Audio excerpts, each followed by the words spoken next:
The Emperor and Empress of Japan have been greeted by the King and Queen during a ceremonial welcome to the UK. Breaking news from Buckingham Palace. Senior aides seated within earshot report that Queen Camilla made an offhand comparison about the depth of Japanese bows.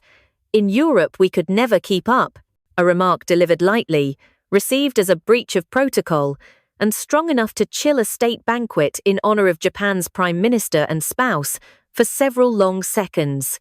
Good evening and welcome. Here are the questions on the table tonight.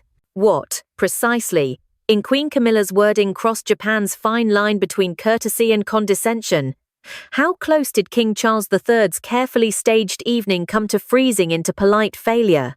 When silence turned sharp, which role, not which rumour, was expected to restore the room without adding a second mistake? Before we proceed, subscribe, tap the bell, and share this briefing so you have the complete record as we lay out names, timings, and consequences, clean and in order. Now the scene, set with positions and responsibilities. Host, King Charles III, steady, contained, responsible for the sovereign frame. Senior consort, Queen Camilla, meant to amplify warmth, not steer tone. Heir apparent, Prince William, tasked with tempo. When to seat, when to rise, when to let music hold the pause.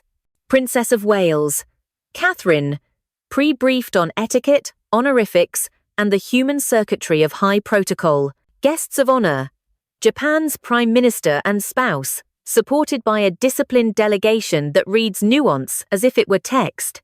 The printed agenda is modest. Student exchanges, museum loans, clean tech pilots. The unprinted rule is strict. In this room, form is content. Bow angles speak, pauses carry meaning. Order of address is a promise. The fracture begins in small talk.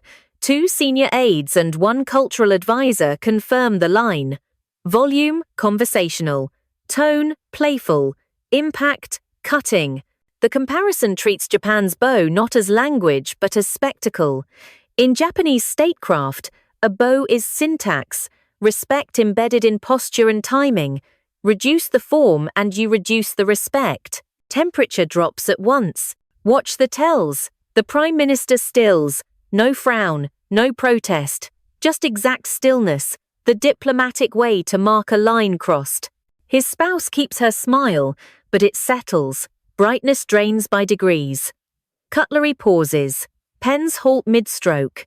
The string quartet becomes unnaturally audible because conversation thins. That quiet is not calm. It is risk. King Charles III holds posture, host neutrality, no visible flinch. That buys seconds and prevents a cascade. Prince William glances once at the toast card, then looks up. An early lift would lock in the wrong tone and make the chill official. Queen Camilla shifts a glass, offers a thin chuckle, and looks away, an attempted shrug that reads, "To trained eyes, as Kothar ko die, careless extended by denial." Eyelines move across the table. Aides trade the fastest language in diplomacy, contact, then restraint. No one lunges for a microphone. No one signals the band. The room waits because the wrong lever, pulled fast, would turn a slip into a headline. Understand the design before judging the pause. This visit was built as a tone-led program. Courtiers rehearsed bow depth by context, the length of the pause between greeting and speech, the hierarchy of honorifics, and the precise points where strings should carry the room so words do not collide. The menu signaled respect without theatre, clean lines, tea to connect, citrus to refresh. 3 safe lanes were pre-selected. Youth scholarships, language study, rotating exhibits. That scaffolding works only if the instrument, the room, stays in tune. Tonight, 1 careless quip bent the note. Witnesses reconstruct the next seconds with consistency. A cultural advisor lowers his eyes to the place card and does not look up. A British private secretary lifts 2 fingers, then drops them, shelving an interjection that would have read as panic. A violin line rises, not as cue, simply because voices have receded. Someone inhales to speak, and then chooses silence.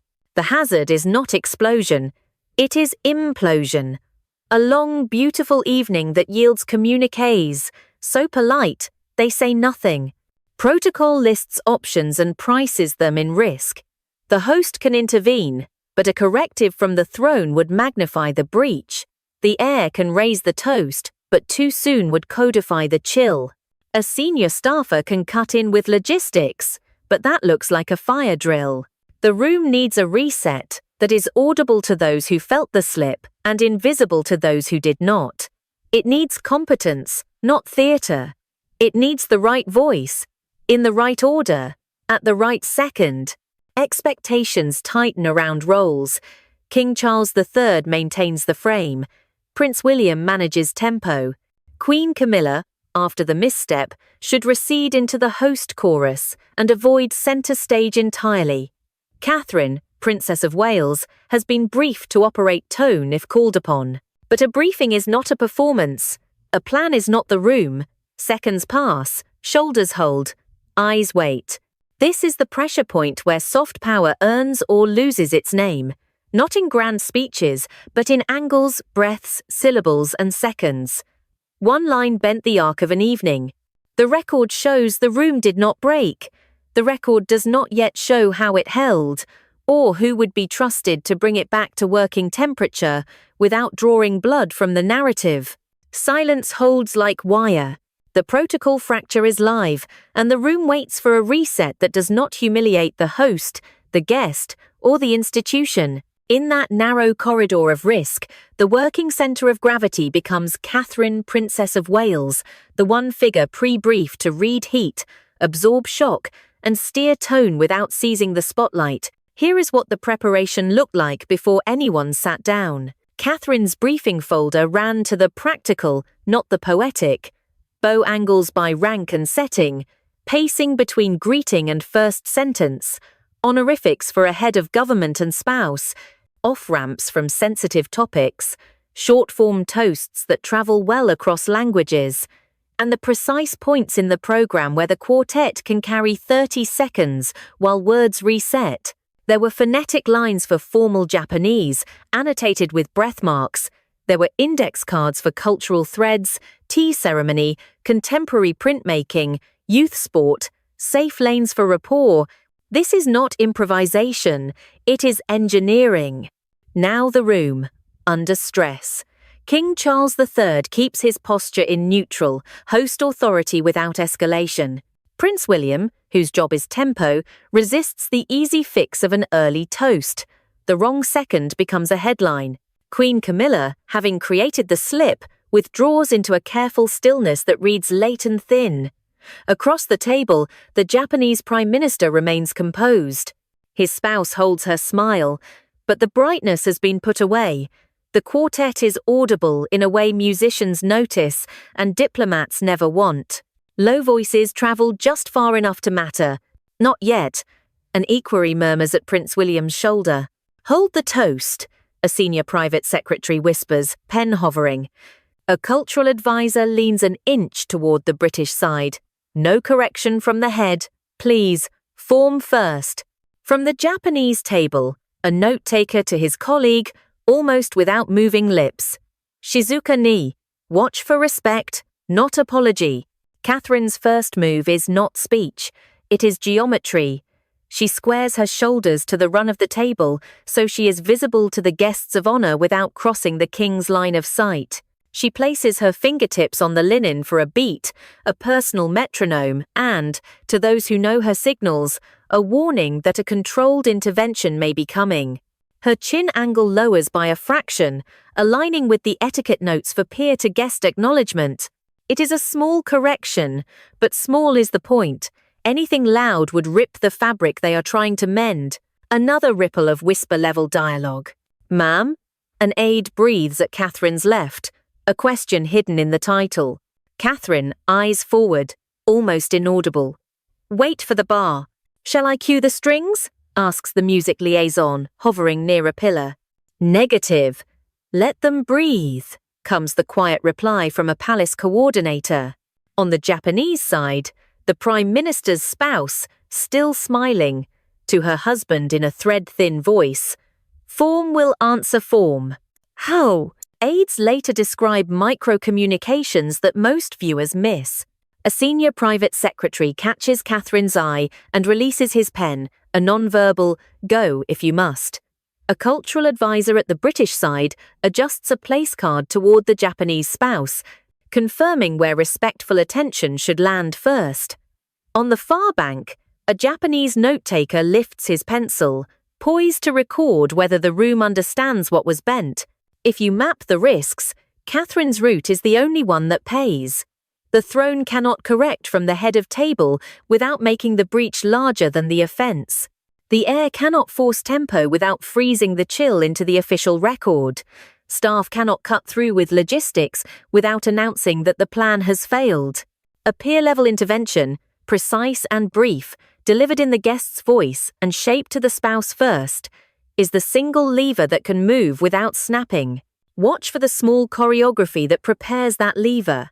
Catherine checks the arc from her glass to the center of the table and back, a read on whether a toast can be absorbed without trampling the king's rhythm.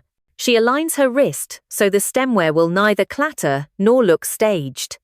She times her breathing to the quartet's phrasing, preparing a clean entry between bars. No overlap, no hurry. These are not flourishes, they are safeguards. They remove the friction that could turn a rescue into a new mistake. A few more words, soft and surgical. Prince William to the private secretary. If she goes, I follow on the beat. Understood, the reply comes, pen finally touching paper. At the dais, King Charles III, without turning, to his Lord Chamberlain. The frame holds. Yes, sir. The answer, almost air. The narrative outside might prefer magic. The record inside prefers method. Catherine's method is to repair the grammar of the evening. Guest first, then table. Respect in form, then meaning in content. Host acknowledged not by declarations, but by leaving him a clear runway to seal whatever comes next. The goal is a communal reset that does not look like a correction, because in high protocol, the only successful correction is the one the room experiences as continuity. There is still the question of voice. The strongest signal of respect in this context is the guest's language, delivered cleanly, with accurate cadence, and without theatrics. The briefing notes anticipated exactly one sentence of that kind, short enough to survive translation for broadcast, yet long enough to carry substance. The value of etiquette, the primacy of tradition, and a bridge to shared work between young people and the arts that hold national memory. The wording exists, the breath marks exist. The only variable is timing. Prince William reads the same clock. His left hand rests on the table edge, not the stem, a tell that he will not lift first. King Charles III's smile is measured and closed, a signal to insiders that the host space is held but not yet used. The Japanese spouse's eyes return to the midpoint of the table, searching for evidence that someone understands why the room cooled. Catherine receives every one of those signals and answers them with stillness that means readiness, not fear. When the intervention comes, it must be surgical. One movement to reassert form, one breath to clear the air, one sentence to replace comparison with connection. No apology, no flourish, no scold, only an invitation structured so that everyone can accept it without losing face. That is the assignment. That is the craft. And that is why the gaze of the table, British and Japanese alike, begins to settle, not on the breach, but on the one person whose training and temperament make a reset both possible and legitimate. The reset begins with movement so small it could be missed. Catherine rises in one clean line, shoulders square to the table, eyes level with the Japanese spouse. No rustle, no clatter. The quartet holds its phrase. The room gives her the width of a breath, angle first. Catherine inclines, neither shallow nor theatrical, a calibrated 1530 degrees, matched to the briefing for peers received as state guests. Breath next. She lets a single beat pass, enough for competing sounds to clear. Then bridge. She speaks in the guest's voice. For broadcast clarity, we render the words in English.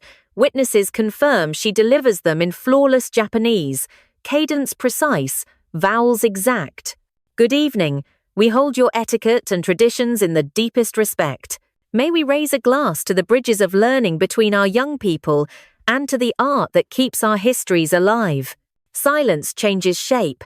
The Japanese Prime Minister's spouse answers with a warm, visible nod. Shoulders along the guest side loosen. Aides resume their notes. On the British side, pens move again. The difference is not volume, it is temperature. Prince William takes the cue on the beat, an inch of lift, a fraction of a pause, then the glass high enough for the line to complete the circuit, to shared learning, and to the craft that binds memory to pride, he says, voice steady. King Charles III lets that settle, then seals the reset with a contained smile that belongs to the host, acknowledgement without spotlight. Low dialogue travels just enough to register. The Lord Chamberlain, barely audible to the King. Cadence restored, sir. Let it breathe, the King replies, eyes forward. A senior private secretary, pen moving. Mutual respect, youth exchanges, exhibitions. Noted. Across the table, a Japanese note-taker whispers to his colleague, Kotoba, katachi, ichi. Words, form, position, correct. Queen Camilla does not speak. A thin smile remains, now wisely still. Catherine sits, posture unchanged. She has not taken over. She has put the room back into the host's hands. That distinction is the point. In high protocol, intervention succeeds only when it arrives as continuity. Watch the aftershocks. The quartet softens, yielding space for voices. The Prime Minister leans an inch toward the center. Language is the first bridge, he says, choosing English for reach. His spouse adds, and patience the guardrail.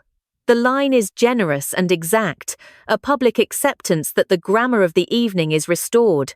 A cultural advisor at the British side breathes out, then in, we are back in the lanes. An equerry taps a discreet signal to the kitchen. Service resumes on the original timing, not accelerated, not stalled. The technique matters because it scales. Catherine's three-step sequence angle, breath, bridge does more than cool a moment. It resets the logic of the night. Guest first, then table. Form before content. Connection instead of comparison. The agenda, once brittle, becomes workable again. Scholarships that send students across oceans. Paired museum shows that carry craft across language. Pilot projects that let clean tech teams stand side by side without forcing pace or pride. There is dialogue at the margins, measured and instructive. The Japanese spouse, turning to Catherine, voice low but warm. Your regard for form is noticed. Catherine, matching tone. It is our duty to know, and our privilege to learn. Prince William to his private secretary, neutral enough to pass as breath. Hold the next musical swell for 30 seconds. We keep the floor. Understood, comes the answer, already relayed by fingertip to the music liaison. On narrative, the room now has an answer to the earlier questions without anyone announcing it. What crossed the line? A comparison that turned language into spectacle. How close did the evening come to failure? Close enough that pens stopped. Who could reset it? The person trained to repair air, not people. Analysts will give it a name because that is how these things travel. The Catherine Protocol. It is not a flourish, it is a method that converts etiquette into engineering. Bow, show you understand the grammar. Breath, clear the channel so signal can carry. Bridge, propose a shared task, no one loses face accepting. The performance is minimal, the effect is structural. There is a precise reason the sentence works. It contains 3 elements that survive translation and invite assent from both sides. Respect for etiquette, honoring the host culture's operating system, continuity with tradition, anchoring pride where it belongs, and a forward-looking project involving young people and the arts, a field with no zero-sum physics. It is hard to refuse that cocktail without looking small. It is easy to embrace it without conceding ground. The cameras will show little of this. They will catch the bow and the smile and the lifted glasses. They will not show the breath marks on Catherine's notes or the timing synced to the bar line. They will not show a senior official shelving a well-meaning interruption because it would read as panic. They will not show a Japanese aide's pencil hovering until the sentence lands and then moving again, calm restored. But rooms remember. Delegations remember. The people who spend their lives in the choreography of state remember the difference between apology and competence, between noise and repair. Tonight, competence won, repair held. One risk remains, and it lives beyond the table. When the program advances to specifics, timelines for exchanges, budgets for exhibitions, the governance of pilot projects, etiquette will no longer be the only instrument in play. Technique opened the door. It cannot carry the weight alone. The test ahead is simple to phrase and hard to pass. Now that the room has been saved, can the momentum be banked into agreements that read as clearly as a perfect bow? Tempo becomes the instrument.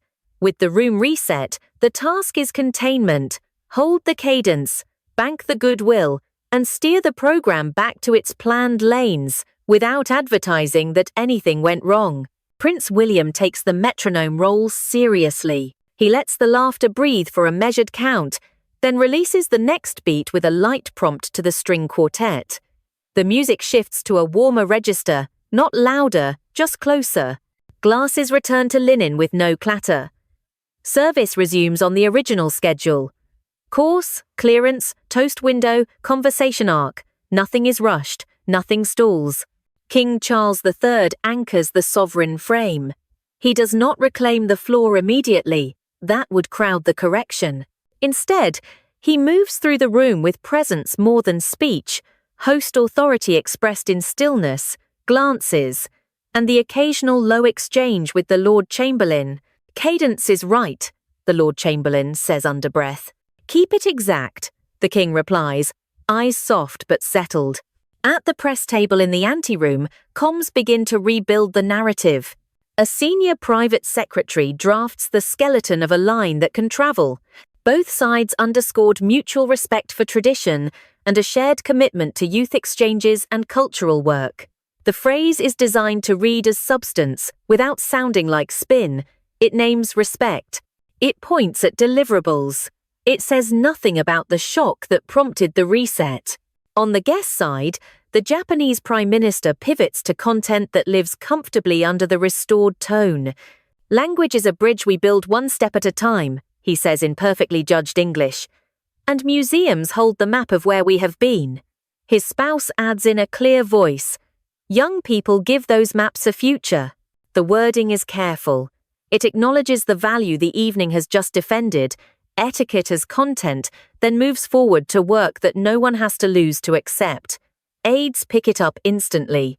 Pens do not just move, they underline. Queen Camilla remains quiet. The thin smile has become a neutral line. She listens, nods when the king moves past her station, and keeps her hands still. To trained eyes, the retreat is intentional and appropriate. The damage was made in small talk. The repair is being made in structure. Remaining silent is the right choice. Catherine, Princess of Wales, does not overplay her hand. She engages the Japanese spouse on safe, alive topics. The temporary exhibit on contemporary printmaking planned for early spring. A pilot exchange where art students shadow conservation teams. The language scholarships timed to school calendars rather than budget cycles. Her sentences are short, framed as questions that honor expertise on the guest side, not statements that claim it for the host.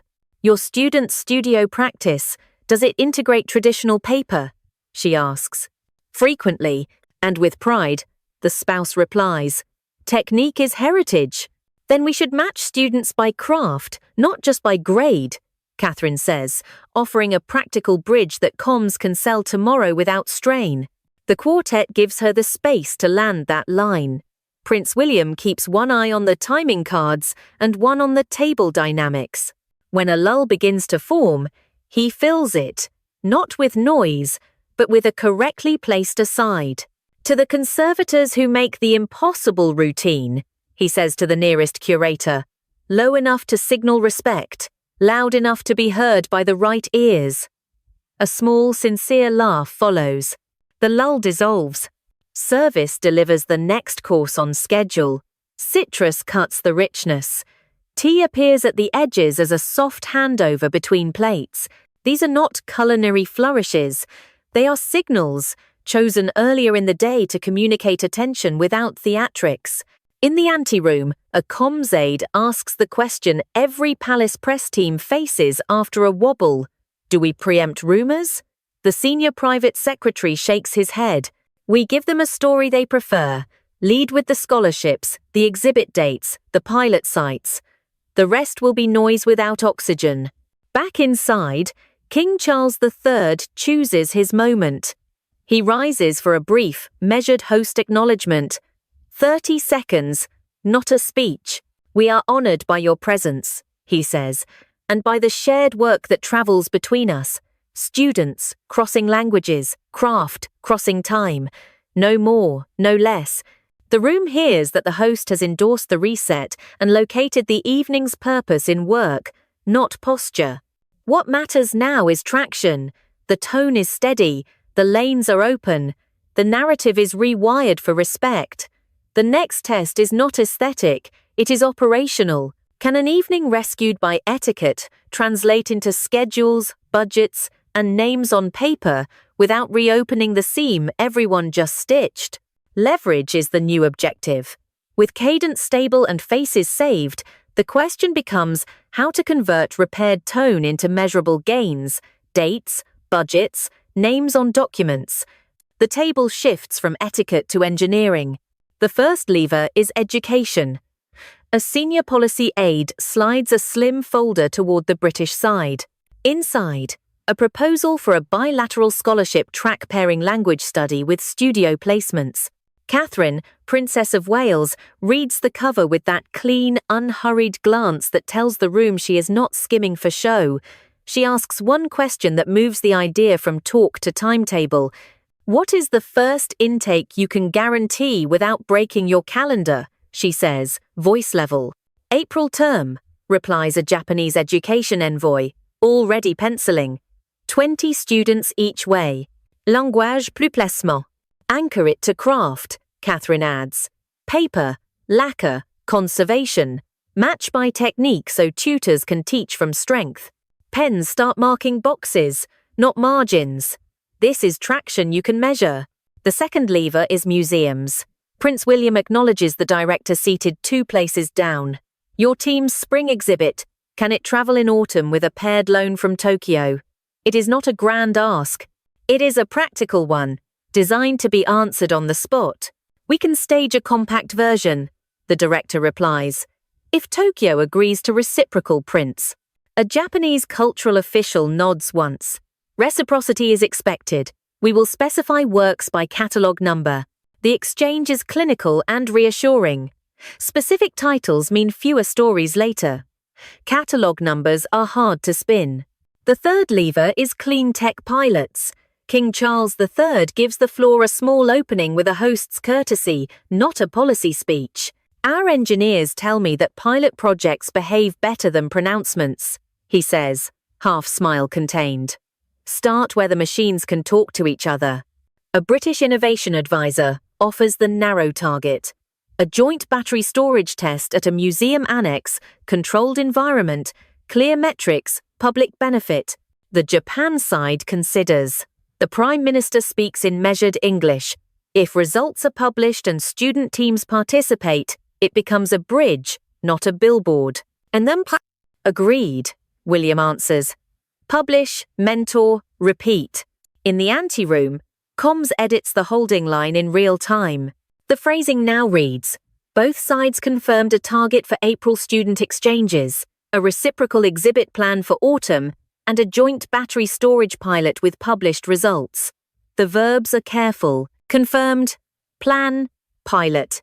They promise work, not spectacle. Queen Camilla remains a quiet figure at the edge of the frame. Her stillness is correct, but the earlier slip still casts a faint penumbra. It has one operational use. It concentrates minds. Courtiers over-prepare when they feel heat, and over-preparation is exactly what these pilots require. There is dialogue at the seams that tells you how close the room is to institutional memory. A cultural advisor, low to a British curator, "If we hang the prince, we do it by school, not by fame." By school, the curator repeats. It respects lineage. A Japanese attaché to his counterpart. Include student docents. They translate better than placards. Done, the counterpart replies, already sending a quiet message to education leads. Catherine does not dominate these exchanges. She designs their shape. Her role is to keep the conversation in lanes where assent is easier than refusal. When the table veers toward rhetoric, she places a question that rewards specificity. If a student learns the word for the tool but never touches the tool, has the bridge been built? She asks, almost to the table rather than any one person.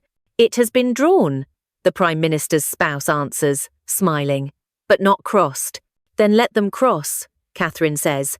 Paper under hand, brush on stone. Comms flags the line for later use. It reads cleanly on air, and it ties the education track to the exhibit and the pilot like a single thread. The kitchen supports the arc without announcing itself. The tea service arrives in a way that invites small clusters to form, breaking the long lines into working groups. A citrus note resets palates and attention. It is all choreography, and it does not look like choreography because it was set hours ago. One moment threatens to drift. A well-meaning donor leans in with a question about heritage branding. It smells of marketing and would stain the room if it spreads. Prince William intercepts with a neutral redirect. "We're branding results," he says lightly. "Let the work speak, then we'll print the posters." Laughter, brief and unforced. The drift dissolves. By the time the final course clears, the table has produced the bones of 3 deliverables: scholarships with a date, exhibits with reciprocity, a pilot with publication. None depend on a single speech. All depend on the tone that was repaired and the method that kept it steady. Rooms like this remember where leverage came from. Not a flourish, not a reprimand. A sequence, angle, breath, bridge, and then the quiet discipline of getting to verbs that hold. The cameras will call it harmony, the memos will call it work. Both will be correct. The only open variable is the long tail. Whether tonight's precision can be repeated when the schedule is crowded, the budgets are tight, and the temperature is not written into the music. Method, not majesty, carried the night. The table moved from etiquette to engineering and produced 3 measurable outcomes. An April intake for bilateral language and craft scholarships, a reciprocal autumn exhibit anchored by catalogue numbers, and a joint battery storage pilot with published results and student teams embedded. None of this arrived by flourish. It arrived by sequence, angle, breath, bridge, then discipline. King Charles III closed the sovereign frame with restraint, not rhetoric. 30 seconds, no more. Respect affirmed, work named, future implied. Prince William held tempo to the last plate. No rushed toasts, no sagging lulls, intercepting drift before it became noise. Catherine, Princess of Wales, never chased the camera. She designed the air so agreements could form, then left the runway clear for the host to seal them.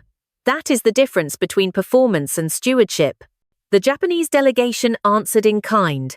The Prime Minister spoke of maps and museums with the precision of a civil engineer, not a poet. His spouse matched form with warmth, welcoming student hands onto paper, brush and stone. Their note-takers underlined verbs, not adjectives. That is how trust turns into paper. And Queen Camilla? The initial misstep sat there, a dull pressure at the room's edge. Her silence afterward was the correct response. Late, but correct. It will be recorded inside the institution as a training case, not a scandal. The cost of careless small talk is measurable. Seconds lost, shoulders tightened, pens stalled. The value of competent repair is measurable too. Lanes reopened, cadence restored, outcomes named. The royal household now faces a practical task: codify what worked, train the bench, build buffers so a single operator is not the only fuse in the circuit. The Catherine Protocol, if you insist on the shorthand, is not mystique. It is a checklist: guest first, table second, form before content. One sentence that everyone can accept without losing face. Tempo held until the host can seal. That can be taught. It must be taught. Comms will file a tidy line before midnight. Headlines will call the evening harmonious.